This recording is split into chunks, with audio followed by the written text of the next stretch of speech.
नमस्कार सांगमाने आज यही नुआ वीडियो आपण मन स्वागत करुच्ची। आज आम यही वीडियो माध्यम डिस्कसन करवा। आज आज के तारीख 29 फेब्रुआरी 29 तारीख जो आज क्यों जिले में नुआ और छात्रवृत्ति वितरण करा जाउचे एवं केतटी पिला पाउचंती यही वीडियो आम डिस्कसन करवा। एवं आउ कहबाक चाहूँ जे आउ केते पिला भाबुथिबे कि नुआ स्कॉलरशिप टोटाल मिलिबो नाही, इलेक्शन पर मिलिबो बोल भाबुथिबे। सेमिति नुह, आपण मन को जिल्लार भी हेतंतु ना कहीं आपण मन को निश्चय नुआ और छात्रवृत्ति मिलिबो। आज देखिबा केतोटी पिला पाइबे एवं केउं जिल्ला रे नुआ और छात्रवृत्ति वितरण करा जाउछि। टोटाल पिला पाइबे 35,840 पिला पाइबे पीजी एवं +3 पिला माने।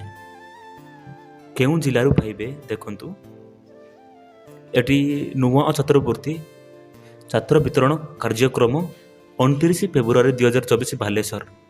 आज बालेश्वर जिलार +3 एवं पीजी पिला मानकु छात्रवृत्ति वितरण करा जाउछि। व्यस्त हुअंतु नहीं, लास्ट डेट मार्च 5 तारीख। यही मार्च 5 भितर सबु जिले में मिलिबो।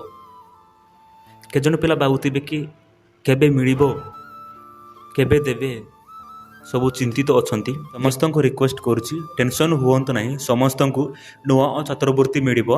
सबु जिला को मिलिबो। 95% पिला मानकु मिलिबो। पीजी एवं +3 पिला मानकु मिलिबो। एमिति नुआ नुआ वीडियो देखिबाकू आम चैनल को सब्सक्राइब करंतु, लाइक करंतु एवं कमेंट करंतु। धन्यवाद।